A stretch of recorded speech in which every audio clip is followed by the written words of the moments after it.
Hello everyone, আসসালামু আলাইকুম। কেমন আছেন সবাই? আশা করি সবাই ভালো আছেন। আল্লাহর অশেষ রহমতে আমরা অনেক ভালো আছি। ইসমি অস্থিরা তুলেন, welcome back to my new blog. So guys, বেশ কিছুদিন আগে আমরা কিন্তু নরসিংদী গিয়েছিলাম, তবে ইদানিং এর মধ্যে কিন্তু আমাদের নরসিংদী যাওয়া হয় নাই। বলতে গেলে কোনো কাজ ছাড়া কিন্তু কোনো দিকেই যাওয়া হয় না। তবে ফাইনালি আবারও আমরা সবাই নরসিংদীতে যাচ্ছি। আবারও সবাই নরসিংদীতে যাওয়ার কারণটা হচ্ছে গিয়ে মিরাজ ভাইয়ের ছেলে, হচ্ছে গিয়ে মিরতাজের বার্থডে। তো সেই উপলক্ষে কিন্তু আমরা আবারও যাচ্ছি হচ্ছে গিয়ে নরসিংদীতে। আর নরসিংদীতে যাওয়ার আগে যেহেতু মিরতাজের বার্থডে, তার জন্য হচ্ছে গিয়ে ছোটখাটো একটা গিফট কিনে নিলাম। গিফটটা কিন্তু আমরা একদিন আগেই কিন্তু কিনে রেখে দিয়েছিলাম, যার কারণে কিন্তু আমাদের যাওয়ার সময় কিন্তু গিফটের কোনো প্যারা নিতে হয় নাই। যাই হোক, আলহামদুলিল্লাহ আমরা কিন্তু হচ্ছে গিয়ে রেডি টেডি হয়ে বের হয়ে যাই, নরসিংদীর উদ্দেশ্যে রওনা দিয়ে দিই। আমাদের কিন্তু বের হওয়ার কথা ছিল আপনার দুপুরের দিকে, তবে আমাদের বের হতে হতে আপনার 3টা বেজে যায়। দেন আমি চিন্তা করেছিলাম যেহেতু আমরা 3টার দিকে বের হয়েছি আর আমাদের নরসিংদী হয়তো আমরা 5:30টার মধ্যে বা 5টার মধ্যে ওইখানে থাকবো, তবে আমাদের ওইখানে যেতে যেতে প্রায় হচ্ছে কি আপনার অলমোস্ট 7টার মতো বেজে যায়। এত টাইম লাগার কারণটা হচ্ছে কি রাস্তার মধ্যে প্রচুর পরিমাণে জ্যাম ছিল। যাই হোক, আলহামদুলিল্লাহ আমরা কিন্তু এখন বাসায় পৌঁছে গেছি। মিরাজ ভাই আমাদেরকে রিসিভ করে বাসা পর্যন্ত নিয়ে আসে। এখানে এসে কিন্তু আলো কিন্তু রেডি হয়ে যায় আর আমরা কিন্তু সবাই কিন্তু সেন্টারে যাওয়ার জন্য প্রস্তুত হয়ে গেছি। এখন আমরা সবাই চলে যাব সেন্টারে, যেহেতু হচ্ছে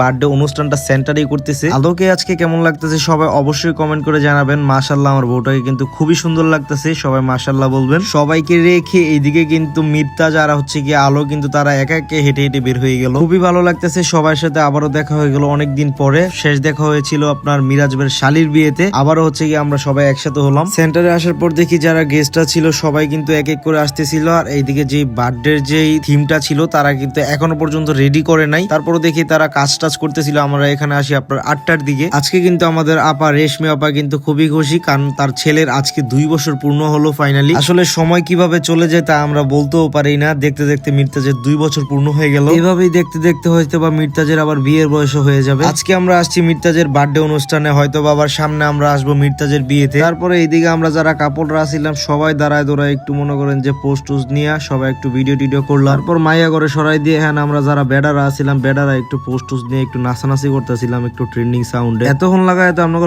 সুন্দর করে কথা কইছি, এখন নাহলে একটু আমাকে ভাষায় কথা কই। রেডি করে সরাই দিয়ে আমরা হয়তো বা ভাবছিলাম এখানে সুন্দর করে একটা ট্রেন্ডিং সাউন্ডে ভিডিও করবো। এখানে এই মির্তাজের পাপায় যে একটা কাম করলো, ট্রেন্ডিং ভিডিওটারে দিল নষ্ট করে, মাইয়া মতো নাচা শুরু করছিল। যাগ্গা নাচা কথা বাদ দিয়ে এখন আমরা আয় পড়ছি কেক কাটতে আইয়া দিই তারা এখন ঘরে ঘরে ছবি তুলতেছে। এখন ছবি তোলা শেষ করে আবার দেই মির্তাজে দিতেছে কেকের মধ্যে পোস্ট কাটতেছে কেক। সবাই দোয়া করবেন মির্তাজ চাচুর জন্য, সে যেন হচ্ছে কি বড় হয়ে মানুষের মধ্যে মানুষ হতে পারে, তার বাবা মার স্বপ্ন পূরণ করতে পারে। তার আজকে 2 বছর পূর্ণ হলো। আল্লাহ তাআলা যেন তাকে নেক হায়াত দান করে আর বড় হয়ে যেন হচ্ছে গিয়ে প্রতিটা মাইয়াকে পিছনে পিছনে ঘুরাইতে পারে। ঘুরানোর লেগে সুযোগটা আরেকটু বাড়াই দিলাম, এখানে ফুন্ডার গিফট করে দিলাম, কারণ মাইয়ারা কিন্তু ফুন্ডার একটু বেশি পছন্দ করে। এর লেগে একটার জায়গা যেন 2টা লয়ে ঘুরতে পারে সেই সুযোগটাও করে দিলাম। যদিও এই ফুন্ডারটার পিছে সিট নাই, এটা ম্যানেজ করে হলে কোনো সমস্যা নাই। এখানে আমার সব থেকে বেশি খুশি লাগছে যে জিনিসটা, এটা হইলো যে মির্তাজ কিন্তু এই গাড়িটা ভাইয়া কিন্তু খুবই খুশি হয়েছে, যেটা আমার কাছে অন্তত পক্ষে খুবই ভালো লাগছে। এই ফুন্ডারটা ভাইয়া বেড়া ফুন্ডারের উপরে বয়ে রয়েছে। যাকগো, আজকের ব্লগটা কিন্তু এই পর্যন্ত। কি আমার ব্লগ আপনাকে কেমন লাগে অবশ্যই কমেন্ট করে জানাই। সো গাইস, আল্লাহ হাফেজ।